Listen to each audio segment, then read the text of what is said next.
오늘 하루도 평안할지어다. 오늘도 말씀 통독과 함께 활력이 넘치는 하루가 되길 간절히 소망합니다. 오늘 말씀은 디모데전서 4장부터 6장까지입니다. 각 장별 내용은 4장 금욕이 성경적인가?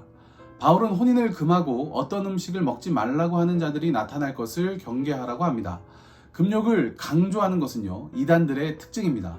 무엇이든 하나님의 영광을 위해 사용하면 선하고 개인의 욕망을 위해 사용하면 악한 것입니다.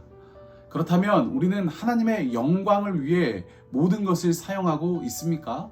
이 부분을 한번 묵상해 보시길 바랍니다. 또 바울은 바른 복음을 가르칠 때 좋은 일꾼이 만들어진다고 이야기합니다. 그러므로 교회는 복음을 가르치는 일에 최선을 다해야 합니다. 육체의 연습은 약간의 유익이 있지만 경건의 훈련은 현재와 미래 모두에 유익합니다. 우리는 육체의 건강을 위해 노력하는 것만큼 영혼의 건강을 위해 노력하고 있는지 오늘 말씀을 읽으면서 점검을 해볼 필요가 있습니다. 제5장 성도를 어떻게 대해야 하는가? 바울은 디모데에게 가족을 돌보듯 교회 공동체를 돌보라고 합니다. 왜냐? 교회는 그리스도의 피를 나누어 가진 영적인 가족이기 때문입니다. 그렇다면 우리는 교회의 성도들을 친아버지, 친형제, 친어머니를 대하듯 대하고 있습니까?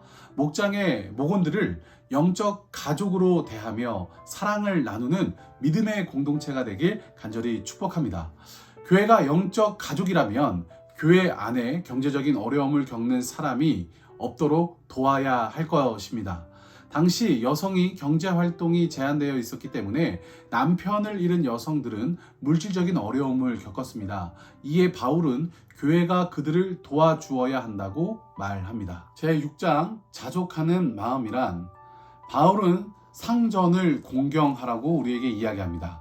그래야 우리가 믿는 하나님의 이름이 모욕당하지 않기 때문입니다. 직장과 일터에서 선교하는 마음으로 까다로운 상사가 있다면 그 사람을 존중해 보면 어떨까요? 또 거짓 교사들의 특징을 다툼을 좋아하고 돈을 사랑한다 라고 이야기합니다. 이 시대에 양떼를 돌보는 목자가 아니라 양떼를 먹는 이리 같은 목자들이 많습니다. 선한 목자 같은 목회자가 이 땅에 세워지도록 기도해야 할 것입니다. 그리스도인들은 자족하는 마음이 있어야 합니다. 자족하는 마음이란 필요한 것은 하나님께서 주신다라는 믿음입니다. 이런 믿음을 가진 사람은 물질이 적어도 감사할 수가 있습니다. 왜냐하면 하나님을 신뢰하기 때문입니다.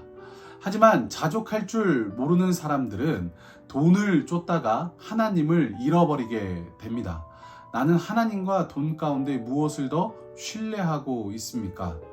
스스로 질문하고 답을 한번 해보시길 바랍니다. 만약 교회 안에 부자들이 있다면 그 재물을 선한 사업에 쓰도록 권면해야 합니다. 그것이야말로 미래를 준비하는 일인 것입니다. 사랑하는 성도 여러분, 소유하고자 하는 것이 무엇이냐에 따라서 인생은 달라집니다. 영원한 생명이냐 아니면 내가 움켜쥘 수 있는 것이냐, 이것은 마음이 어디에 있느냐는 것입니다. 하나님이냐 세상이냐. 가장 중요한 것은 하나님께 집중하고 하나님께 소망을 두며 하나님의 말씀에 뿌리를 두며 사는 것입니다. 사람에게 욕구라는 놈이 있는데 그 욕구가 어디를 향하고 있느냐, 무엇을 갈망하느냐에 따라서 인생은 달라집니다. 욕구에 끌려다니는 인생이 인생으로 살 것이냐, 그 욕구를 내가 선택할 것이냐, 이것이 인생의 문제가 되는 것입니다.